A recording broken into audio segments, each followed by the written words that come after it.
이사야 9장 6절과 7절의 말씀, 함께 말씀을 받들어 읽겠습니다. 이는 한 아기가 우리에게 낳고 한 아들을 우리에게 주신 바 되었는데 그의 어깨에는 정사를 메었고 그의 이름은 기묘자라 모사라 전능하신 하나님이라 영존하시는 아버지라 평강의 왕이라 할 것임이라.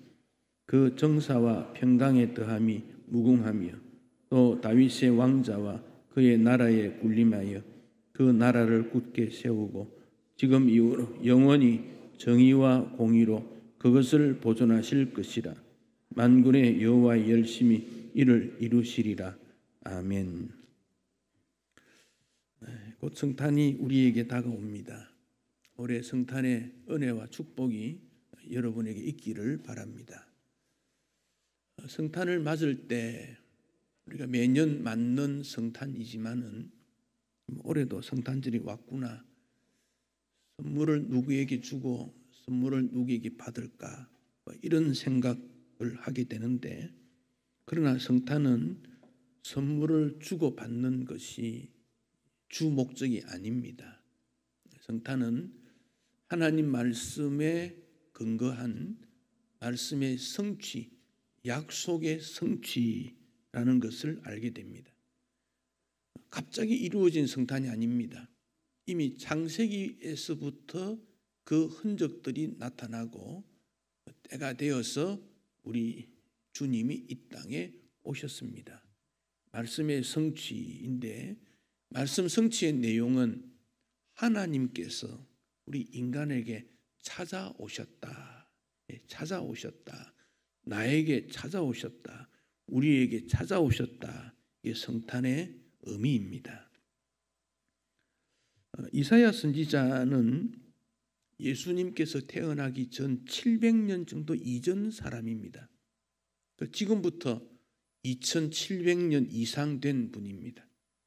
예수님 오시기 700년 전에 예수님이 이 땅에 오신다는 것을 예언을 했는데, 어쩌면은 이사야 마음에도 이 말씀, 이 예언이 정말 이루어질까? 확실할까? 이런 마음이 있었는지도 몰라요. 또 그 시대는 이스라엘 나라가 아주 어수선했습니다.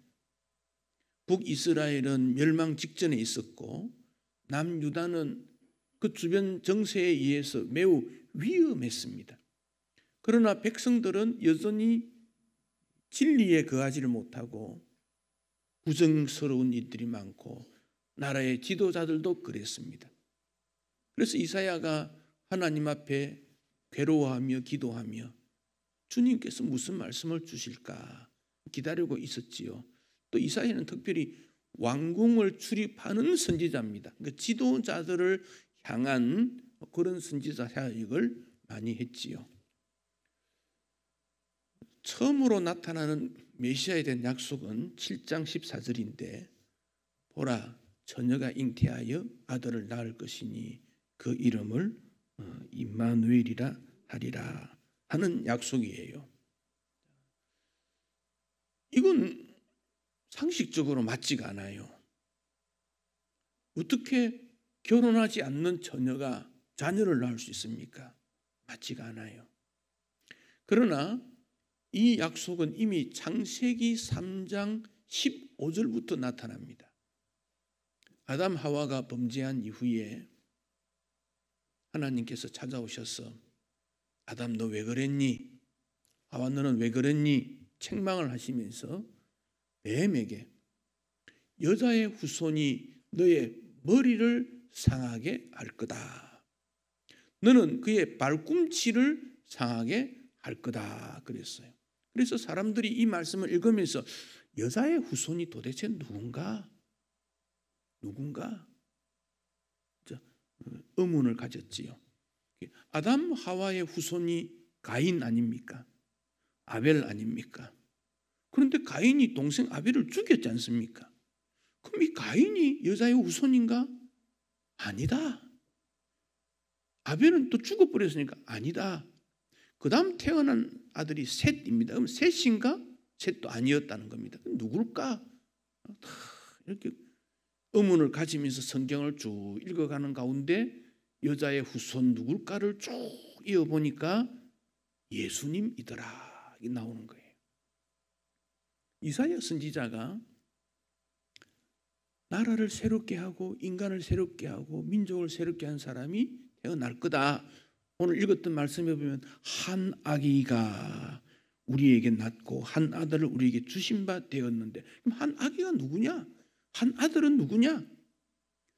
그 시대 최고의 지도자는 다윗이었어요. 근데 다윗은 이미 죽었고, 그럼 그 후손인데, 그러면 그 다윗 왕 후손 중에 누군가가 최고의 어떤 지도자가 나타난다는 말인가? 그렇게 생각하고 그 위에 태어난 왕이 아닐까 이런 생각도 했어요. 그 시대 사람들이 볼 때에는. 그런데 그 왕들이 나타났지만은 나라를 민족을 구하지 못했습니다. 그럼 누군가 이제 의문을 가지게 되어졌지요. 그런데 그 아이에 대해서 설명을 쭉 하고 있습니다. 6절에 우리에게 낳다 그랬죠. 우리에게 낳다. 이 말은 우리가 낳았다는 뜻인데 매우 신비스럽고 존귀하게 태어난다. 그러니까 7장 14절에 처녀가 낳을 아이인데, 이 우리는 이스라엘 공동체니까 이스라엘 공동체 안에서 이런 일들이 일어나게 되어졌다 그런 것입니다. 또 우리라고 한 말은 우리 곁에 오시는 분, 사람의 모양으로 오시는 분. 여러분, 처녀의 몸을 통해서 오셨다 그랬지요. 그러니까 하나님이 인간이 되시는 완벽한 모습을 표현하고 있습니다. 그러니까 예수님은 참 신이시고 참 인간이다. 만약에 신이 이 땅에 왔다면 인간의 고통을 모를 거예요. 신이 어떻게 인간의 고통을 알겠습니까? 그런데 인간은 인간의 고통을 압니다.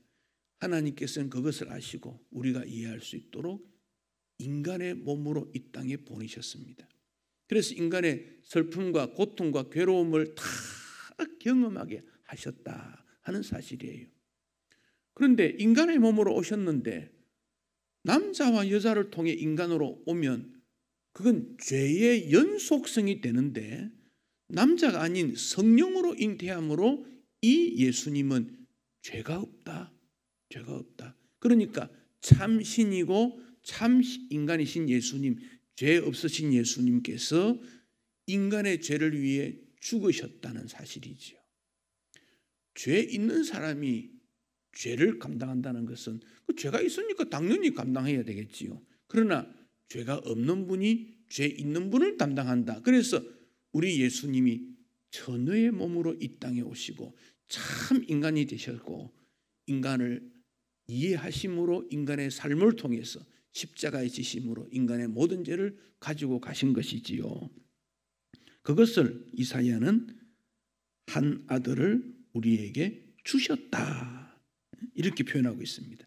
주셨다 이 말은 성부 하나님이 이 일을 시행했다 그런 뜻입니다.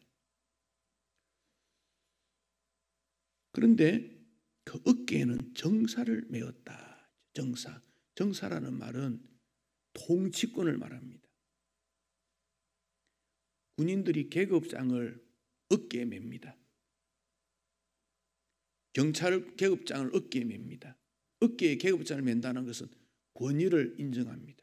나라에서 권위를 주었다 그런 말입니다. 그러면 그 계급만큼의 역할을 할 수 있어요. 그리고 인간은 이 계급이 영원하지 않습니다. 임기가 지나면 물러납니다. 그러나 우리 예수님은 이 땅을 통치하는 권한을 성부 하나님으로부터 부여받았고 세상 모든 것을 책임지시기 때문에 부활하신 예수님께서 하늘과 땅과 땅 아래 모든 것을 통치하는 권한을 갖고 있다 이렇게 말씀하셨어요. 그 이름을 5가지로 말씀을 했습니다. 기묘자, 모사, 전능하신 하나님, 영존하시는 아버지, 평강의 왕. 기묘자라는 말은 상담을 하는데 틀림없는 상담이 이루어졌을 때 놀라운 상담자, 이런 뜻입니다. 우리 인간의 문제를 누구에게 가서 상담하겠습니까? 전문가에게 있습니다. 건강이 좋지 못하면 의사에게 가고, 학생들은 선생님한테 가고, 어떤 전문가들이 찾아가지만 이것은 도움을 조금 받는 것이지 완벽한 상담은 되지 않습니다. 그런데 우리 예수님은 인간의 모든 문제를 완벽하게 상담해 주신다. 원더풀 카운슬러, 그래 있습니다. 인생의 죽음까지도 해결해 주시는 상담자입니다. 이게 번역할 말이 없으니까 기묘자 그럽니다. 모사란 말은 지혜라, 그 말은 지혜, 모든 지혜, 인간의 모든 지혜를 그분은 가지고 있다, 그런 뜻입니다. 근데 그분이 전능하신 하나님이다. 전능이란 무엇입니까? 모든 것을 할 수 있는 하나님, 전능하신 하나님. 성경에 전능하신 하나님으로 표현될 때에는 때로는 강력하게도 나타납니다. 죄와 싸울 때는, 허물과 싸울 때는, 영적 어둠의 세력과 싸울 때는 강력하게 나타나지만 때로는 긍휼과 자비와 온유와 겸손에 있어서도 전능하십니다.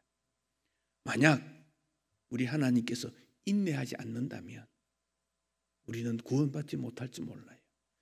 그런데 우리 주님은 그 인내의 전능성으로 우리를 다 품어주시는 거예요. 어떤 경우에도 인내하시고, 하나님의 자비, 사랑, 긍휼, 온유, 이 모든 일이 전능하시기 때문에 어떤 죄, 어떤 형편에 있더라도 모든 것을 감싸 주신다. 이게 전능하신 하나님입니다. 그분은 영존하시는 아버지라 말씀하셨지요. 이 아버지라는 관점은 우리와의 관계를 설명합니다. 친밀하다, 잘 아신다, 책임져 주신다, 보호해 주신다. 그 아버지입니다. 이어서 그분은 평강의 왕이다. 평화와 기쁨을 주시는데 이 땅의 지도자들도 평화를 주기 원합니다. 그런데 참 평화를 주지 못해요. 일본의 전황이 동남아시아를 지배하면서 대동아 평화를 주기 원한다 그랬습니다. 통치를 받는 사람은 그게 잘못되었다. 어떻게 우리에게 평화를 주었느냐? 얼마나 많은 사람이 고통을 당하고 괴로움을 당했는지 모릅니다. 아픈지 모릅니다. 지금도 역사 속에 아픔이 있습니다.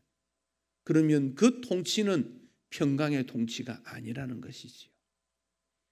히틀러라고 하는 독재자가 나타나서 그 나라를 중심해서 유럽 전역을 지배하려고 했습니다.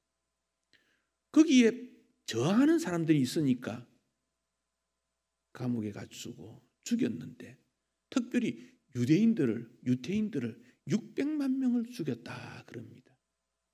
유대인들은 지금 전 세계 한 2천만 명 되는데 지금 이스라엘 땅에 있는 사람은 한 500만이고 나머지는 흩어져 있습니다.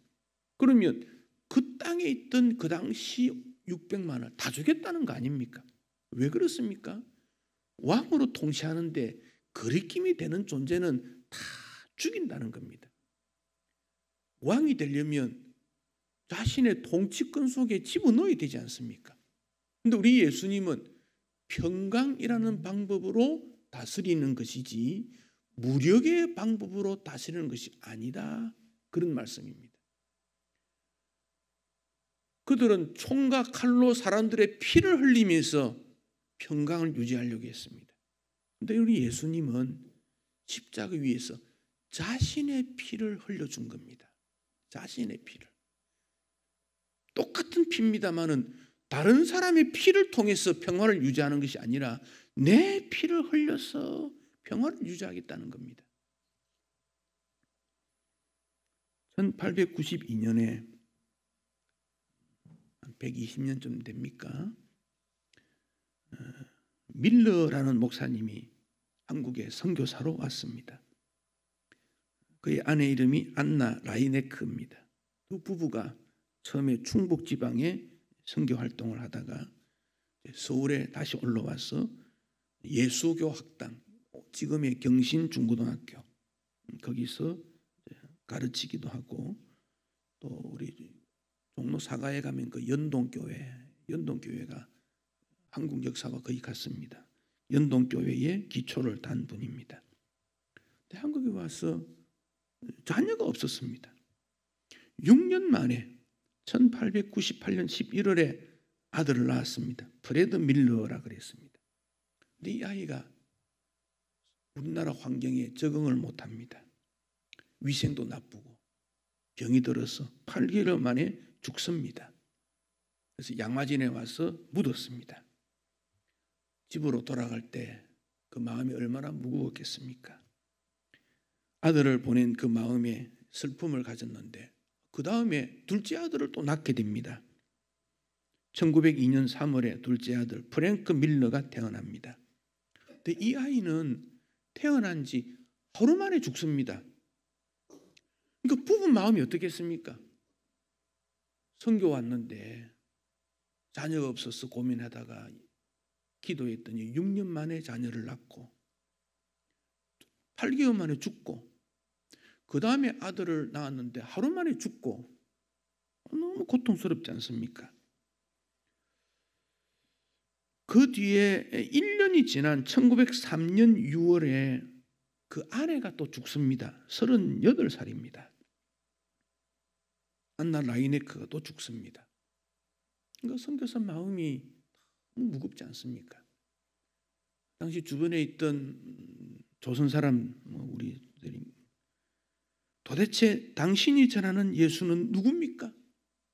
당신은 왜 그렇게 힘들어서 사역을 하는 겁니까? 위로의 말도 되고 때로는 아픔의 말도 됩니다. 이 밀러 선교사 한국 이름은 민노아입니다. 민노아 선교사가 아무 말 하지 않고 그 대신에 찬송을 지었습니다. 민노아 선교사가 지은 찬송이 우리 찬송에 한 5곡 됩니다. 그때 지은 찬송이 예수님은 누구신가 하는 찬송입니다. 우리 96장입니다. 예수님은 누구신가? 우는 자의 위로, 없는 자의 풍성, 선한 자의 높음, 정한 자의 노임, 우리의 기쁨이다. 예수님 누구신가? 약한 자의 강함, 눈먼 자의 빛, 병든 자의 고침, 죽은 자의 부활, 우리의 생명이다. 예수님 누구신가? 온 교회의 머리며 온 세상의 구주며 모든 왕의 왕이며 심판의 주이고 우리의 영광이다. 여러분, 성탄은 예수님이 누구인가를 분명히 알고 그분을 통해 이루어져가는 모든 일들을 믿음의 눈으로 바라보는 거예요. 우리가 함께 이 땅에 살면서 영원토록 이 땅에 살 수 있는 건 아니지 않습니까? 먼저 세상 떠난 사람도 있고 더 오래 사는 사람도 있지만 예수 믿은 주 안에 있는 사람은 궁극적으로 천국에 가는 거지요. 나와 함께 영원히 있지 못해도 그분이 나를 먼저 일찍 떠났을지라도 먼저 천국에 갔으니 그게 감사요, 즐거움이지요. 또 천국에서 만날 것을 기약하는 일이지요. 그 주님께서 우리의 상담자가 되시고 전능하신 하나님이시고 영원토록 동행하시는 아버지고 평강을 주시는 그 의미가 성탄이라는 것이지요. 그분이 7절에 보면 정사와 평강의 더함이 무궁하다. 그분이 다스린다는 겁니다. 그 나라를 굳게 세우고 영원토록 정의와 공의를 보존하신다. 인간이 볼 때에는 이게 정의냐? 이게 세상이냐? 이게 나라냐? 인간이 볼 때는 그래요. 그래서 막 사람들이 괴로워서 소리를 지릅니다. 그러나 우리 주님의 나라는 영원하다. 우리 주님의 나라는 영원하다 이렇게 말씀하지 않습니까? 그 하나님의 다스림에는 틀림없는 일이다. 공평하다는 말이 무엇입니까? 치우침이 없다. 정의라는 말은 올바른 도리, 올바른 진리라, 그런 말씀 아닙니까? 세상에 굽어져 있던 일들을 주님은 바르게 하시고, 학연과 지연이나 모든 어떤 관계 때문에 치우쳐져 있는데 주님은 공평하게 하시고, 이 말씀을 듣는 이스라엘 백성들은 그래, 이 나라가 내가 원하는 나라야. 그 나라가 우리에게 임한다고 약속을 하셨어. 그분이 7절에 다윗의 왕자와 그 나라에 군림하신다 그랬지요. 다윗을 언급한 이유는 다윗은 가장 존경받는 왕이기 때문에 그런 통치를 주님은 하신다, 그 점을 우리에게 강조하고 있습니다. 일본의 어느 신문에 이런 기사가 났습니다. 마음의 병 5,200명의 선생님, 한 해에 5,200명의 교사가 정신적 공황으로 휴직을 내거나 학교를 떠난다는 거예요. 정신적 박탈감으로 더 이상 학생을 가르치지 못한다는 겁니다. 그게 그 나라만 그렇겠습니까? 우리도 통계를 내어보면 유사할 것입니다. 세상은 절망과 고통 속에 있습니다. 노후 미래에 대한 준비가 되지 않아서 불안합니다. 모두가 그렇게 외칩니다. 그러나 우리 예수님은 영원히 정의와 공의를 보존할 것이고, 이건 누가 보존해 줍니까? 여호와 하나님의 열심히 이루게 된다. 반드시 이룬다. 그 약속을 주셨습니다. 그러니까 성탄은 낮고 천한 더러운 인간 세계에 하나님께서 하늘의 보좌를 내려놓고 찾아오신 사건이 성탄입니다.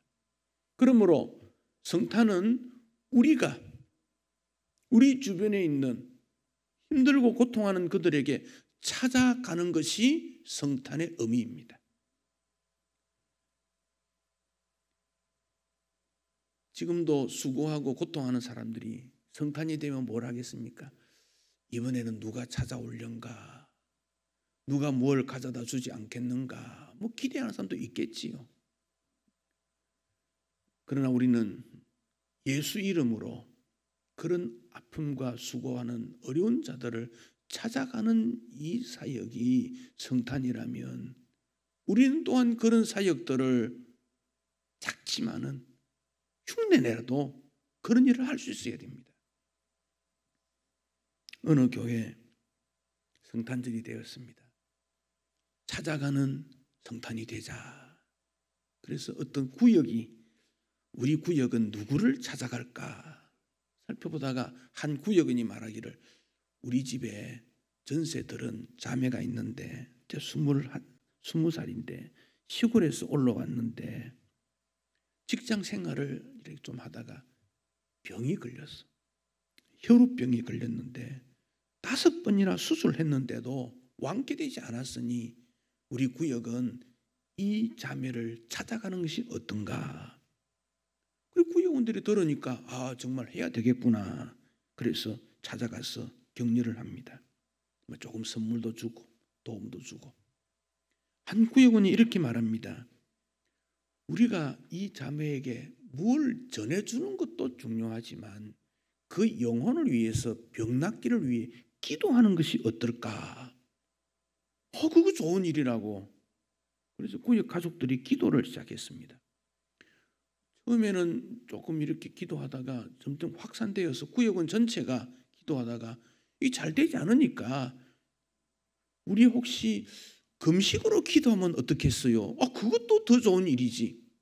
그래서 윤번으로 한 사람씩 이렇게 기도하는데, 그 기도가 12월 20일쯤부터 시작했는데 2월, 해가 바뀌어 2월쯤까지 한 100일 정도 됐다는 거예요. 그래서 그들이 야, 우리가 이 일에 계속 매일 수 없으니 100일 정도만 하고 그 다음에 하나님께 맡기자. 그랬는데 100일이 되기 3일 전에 이 자매가 완쾌되었다 그래요. 여러분, 성탄은 고통당하는 내 이웃에게 찾아가는 일이다. 찾아가는 일이다. 누군가가 나를 알아주고 격려해주고 도움을 주고 선물을 주는 것도 기쁜 성탄이지만은 나는 이번 성탄에 아무런 선물을 받지 못한다 할지라도 내가 그분에게 격려하고 그 성도에게 그 이웃에게 격려하고 예수의 사랑을 나누어 준다면 의미 있는 성탄이 되지 않겠습니까? 주님 앞에 올려드리는 그 마음으로 주의 이름을 전해서 영혼 구원이 일어나고 작은 기쁨을 나누어 준다면 정말 성탄의 의미가 다시 살아나는 계절이 되지 않겠습니까? 우리 주님이 이 땅에 오시는 성탄의 계절, 이사야 9장에 보면 1절에 스불론 땅과 납달리 땅이 멸시를 당하게 하셨더니, 이 스불론 납달리 땅은 이스라엘에서 제일 변방에 있어서 늘 무시당하는 지역입니다. 그들은 흑암에 있었는데 큰 빛을 보고 그늘진 땅에 있던 사람들도 빛을 보았다. 성탄의 의미입니다.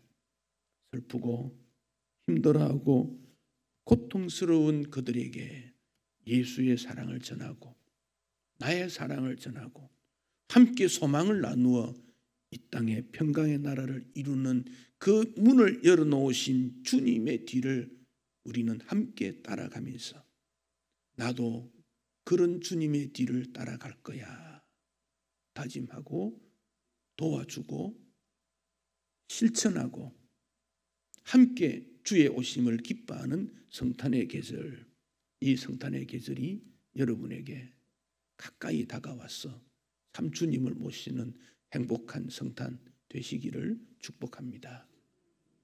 봉헌하겠습니다.